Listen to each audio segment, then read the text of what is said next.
జనం అదే కోరుకుంటున్నారని వాళ్ళు భావిస్తున్నారు.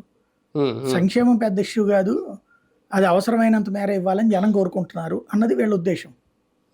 కాబట్టి ఆ రూట్లోనే ఆలోచించవచ్చు. చంద్రబాబు నాయుడు గారు మార్క్ పరిపాలన అంటే ఇంకా భవిష్యత్తులో ఎప్పుడు టీడీపీ వస్తుంది అంటే సంక్షేమం ఉండదు అని ఫిక్స్ అయిపోవాలి జనం. అది మనం ఇప్పుడే జడ్జిమెంట్ ఇవ్వకూడదు. ఒక ఏడాది 2 ఏళ్ళు పోయేగానే, అంటే గతంలో ఆయన 4 సార్లు ముఖ్యమంత్రిగా చేసినప్పుడు మనం కంపేర్ చేసుకుంటే అది ఎక్కడ కనిపించట్లేదు. నేను అనేది ఇప్పుడే అనొద్దు అంటున్నా. ఇప్పుడు ఏంటంటే ప్రజెంట్ ఏడాది చూడాలి. ఈ ఏడాది లోపు గనక ఏ పథకం రాలేదనుకోండి, ఖచ్చితంగా అదే ఉంటది.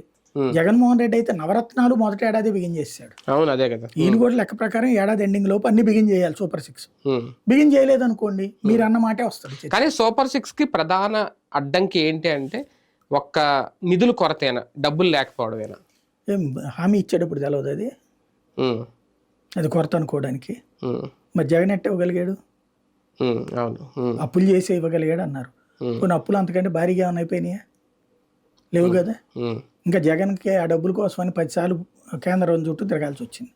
ఇప్పుడు ఆడికి పోతున్నాయి, నువ్వే కేంద్రంలో భాగస్వామి కదా, ఎందుకు ప్రాబ్లం నీకు ప్రాక్టికల్గా?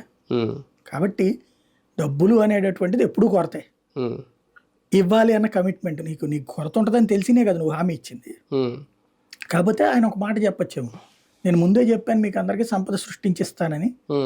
సంపద ఇంకా తయారు కాలేదు కదా.